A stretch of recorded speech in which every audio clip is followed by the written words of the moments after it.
Kelompok 5 sahabat memulai perjalanan menuju Gunung Kencana. Udara pagi terasa lembab dan berat. Suasana berubah ketika mereka melewati gerbang pendakian yang ditandai papan tua memudar. Meski mendapat peringatan dari warga setempat, mereka tetap melangkah masuk menuju perjalanan yang akan mengubah hidup mereka. Setibanya di pintu rimba, angin berhenti berembus.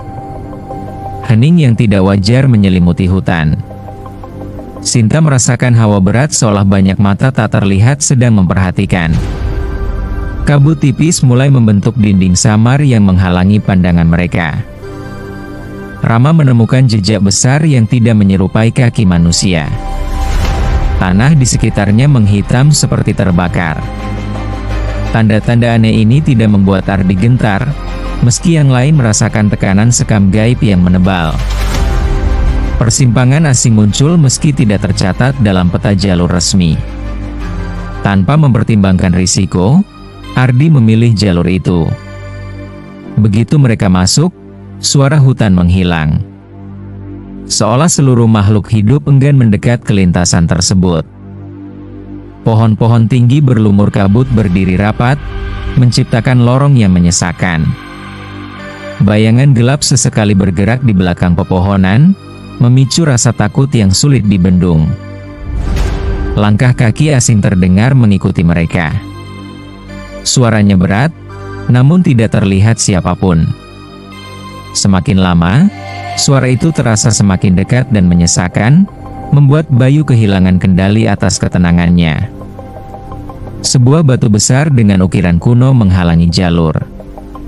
Ukiran itu menggambarkan sosok hitam tanpa wajah dengan simbol-simbol peringatan. Batu tersebut terasa hangat, seperti baru menyerap energi dari ritual gaib. Laras tiba-tiba menghilang. Tidak ada suara, tidak ada teriakan. Hanya jejak kakinya yang berhenti mendadak di tengah lintasan. Sinta menangis panik, menyadari bahwa temannya telah direnggut oleh sesuatu yang tidak kasat mata.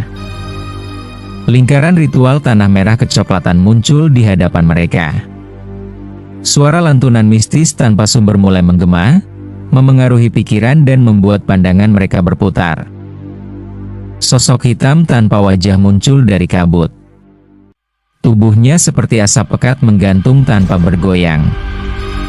Aura dingin menyergap seluruh tubuh mereka. Penjaga lintasan terlarang akhirnya menunjukkan dirinya. Mereka berlari mencari jalan keluar, namun hutan berubah menjadi labirin yang memutar. Setiap belokan membawa mereka kembali ke titik yang sama. Penjaga semakin mendekat, jejaknya membuat tanah bergetar halus.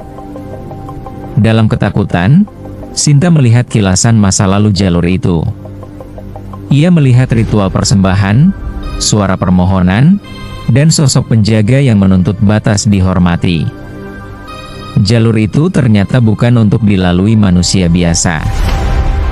Suara lonceng kecil terdengar dari kejauhan. Kabut terbelah memperlihatkan kakek Dharma membawa dupa. Ia datang menyelamatkan mereka, menegur karena mereka telah mengusik jalur sakral. Kakek Dharma memulai ritual pelepasan. Asap dupa mengepul, menciptakan lingkaran perlindungan.